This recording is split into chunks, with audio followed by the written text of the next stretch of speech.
அன்பார்ந்த நேரில் இந்த சித்த மருத்துவ பகுதியில் இன்றைக்கி நம்ம பார்க்குறது சுகர் கம்மி டயபெட்டிஸ் இந்த நீரிழிவு நோய்.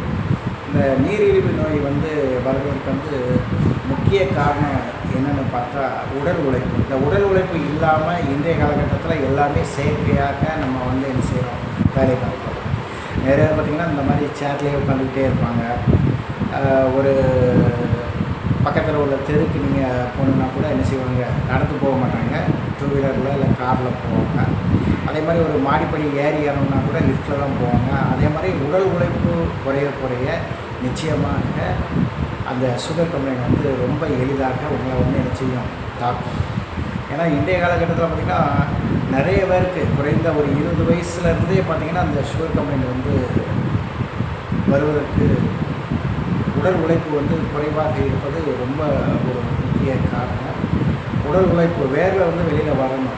நிறைய பேர் நம்ம சொல்லுவோம், நம்ம காலையில் நாங்கள் பெண்களாக இருந்தால் வீட்டு வேலை செய்கிறோம், பாத்திரங்களோட துணி துவைக்கிறோம், வீட்டை அளவுபடுத்துகிறோம்.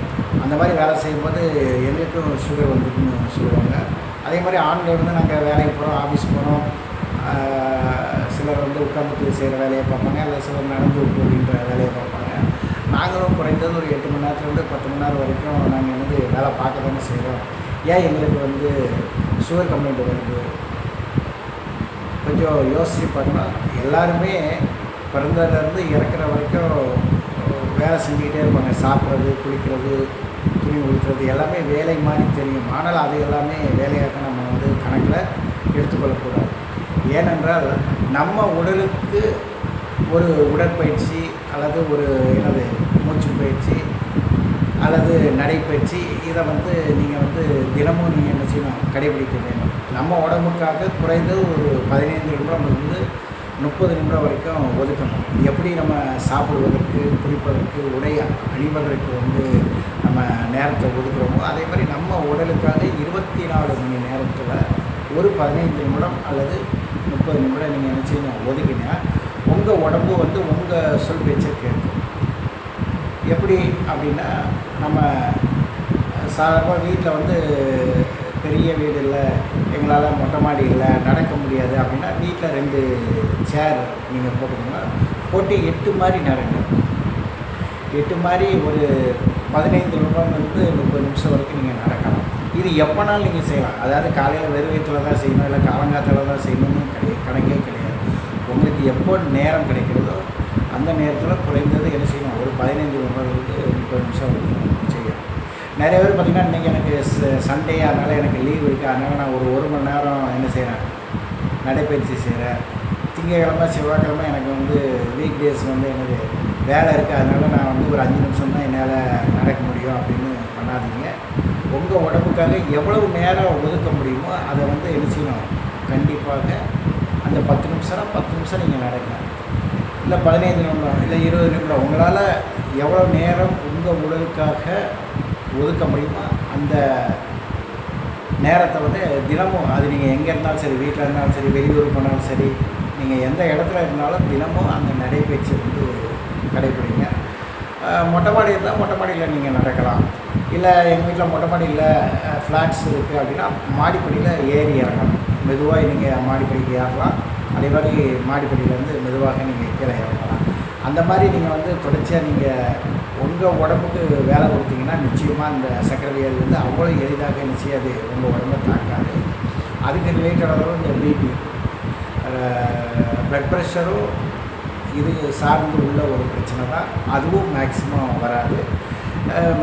குறிப்பாக இந்த காலகட்டத்தில் நிறைய பேர் எனக்கு மாடிப்படி ஏறி இறங்க முடியாது, இல்லை நடக்க முடியாதுன்னா அழகாக ஒரு சைக்கிள் ஒன்று வாங்கிக்கோங்க. சைக்கிள் வாங்கி நீங்கள் வெளியில் ஓட்டணும் இல்லை, சைக்கிளை ஸ்டாண்டு போட்டு வீட்டுக்குள்ளே என்ன செய்யலாம், பெடல் போடலாம். ஒரு 15 நிமிடம்லேருந்து 30 நிமிஷம் வரைக்கும் தொடர்ச்சி நீங்கள் சைக்கிள் ஓட்டினாலே உங்களுக்கு உடம்புல உள்ள அந்த கெட்ட கொழுப்பு வேர்வையாக வெளியே வரும். அதன் மூலமாக இந்த சர்க்கரை வியாதி அல்லது தேவையில்லாத உடம்புல உள்ள கொழுப்புகள் உடம்புல தங்காது. சரி, சர்க்கரை வியாதியால் பாதிக்கப்பட்டவங்களுக்கு உணவு முறை என்ன செய்யலாம் அப்படின்னா, சித்த மருத்துவத்தில் பார்த்திங்கன்னா இந்த பூமிக்கு கீழே விளையிற கிழங்கு ஐட்டம் ஃபுல்லாக சாப்பிடக்கூடாது. உருளைக்கிழங்கு, சேப்பங்கிழங்கு, கருணக்கிழங்கு மற்றும் கேரட்டு, பீட்ரூட்டு, முள்ளங்கி இது எல்லாமே கிழங்கு வகைகள் தான். இதை முற்றிலும் நீங்கள் என்ன செய்யலாம், தவிர்க்க வேண்டும். அதே போல் பழ வகைகளில் பார்த்திங்கன்னா பப்பாளி பழம், கொய்யாப்பழம், நாவல் பழம் இந்த 3 பழம் தான் சாப்பிடணும். நிறைய பேர் வாழைப்பழம் சாப்பிடுங்க, ஆப்பிள் சாப்பிடுங்கன்னு சொல்லுவாங்க. அது சாப்பிட்டிங்கன்னா கொஞ்சம் கொஞ்சமாக உங்களுடைய சர்க்கரையோட அளவு வந்து என்ன செய்யும், அதிகமாகும். அதனால் பப்பாளி பழம், கொய்யாப்பழம், நாவல் பழம் அன்லிமிட்டாக எவ்வளோ நாளும் நீங்கள் சாப்பிட்லாம். பப்பாளி பழம் வந்து சாப்பிட்றது வந்து சூடு. ஆனால் அந்த மாதிரி பப்பாளி பழம் நீங்கள் சாப்பிட்டிங்கன்னா நீங்கள் வந்து பகல் நேரம்னா மோர் சாப்பிடுங்க, இரவு நேரம்னா பால் சாப்பிடுங்க. இல்லை எனக்கு பாலோ மோரோ கிடைக்கலன்னா தண்ணி நிறையா குடிங்க. உங்களுக்கு அந்த வெப்பம் வந்து சமநிலை அடையும். அதே போல் வெள்ளை சர்க்கரையை முற்றிலுமாக நீக்கிவிடுங்க. அது போல் நீங்கள் வந்து என்ன செய்யலாம், நாட்டு சர்க்கரை சாப்பிட்லாம், இல்லைன்னா பனங்கற்கண்டு சாப்பிட்லாம், அல்லது பனை வெல்லம், கருப்பட்டின்னு சொல்கிற அந்த பனை வெல்லத்தை வந்து நீங்கள் சாப்பிட்லாம். மற்றபடி கீரை வகைகள் அதை வந்து நீங்கள் எல்லா கீரை வகைகளும் நீங்கள் தொடர்ச்சியாக நீங்கள் சாப்பிடலாம். அந்த மாதிரி உணவு முறையை நீங்கள் மாற்றி சாப்பிட்டிங்கன்னா உங்களுடைய சர்க்கரையினுடைய அளவு வந்து படிப்படியாக குறையும். காலையில் வெறும் வயிற்றில் வந்து நீங்கள் வந்து என்னது பாகக்காய் ஜூஸ், பாகக்காவை மிக்சியில் அடித்து ஜூஸ் எடுத்து ஒரு 50 மில்லி டெய்லி சாப்பிட்டு வரலாம். இல்லை வேப்பிலையை அரைச்சி ஒரு தேக்கரண்டி 5 மில்லி அளவு நீங்கள் டெய்லி நீங்கள் குடிச்சிட்டு வரலாம். அல்லது நெல்லிக்காவை வந்து நீங்கள் வந்து அந்த கொட்டையை எடுத்து மிக்சியில் அடித்து அதை சாறு எடுத்து டெய்லி ஒரு 20 மில்லி அளவு நீங்கள் தொடர்ச்சியாக காலையில் வெறும் வயிற்றில் சாப்பிட்டு ஒரு அரை மணி நேரம் கழித்து நீங்கள் வந்து வேறு உணவு சாப்பிட்லாம். அந்த மாதிரி நீங்கள் வந்து உங்களுடைய உணவு முறையை நீங்கள் மாற்றி சாப்பிட்டிங்கன்னா நிச்சயமாக இந்த சர்க்கரையுடைய அளவை வந்து படிப்படியாக குறைத்து கொண்டு வரலாம். அதே போல் சர்க்கரையோட அளவு கூடாமல் உங்களோட வந்து பாதுகாக்க முடியும். நீங்கள் வந்து எந்த வேலையை செஞ்சாலும் உங்களுக்கு வந்து உடல் அந்த அசதி, சோர்வு இதெல்லாம்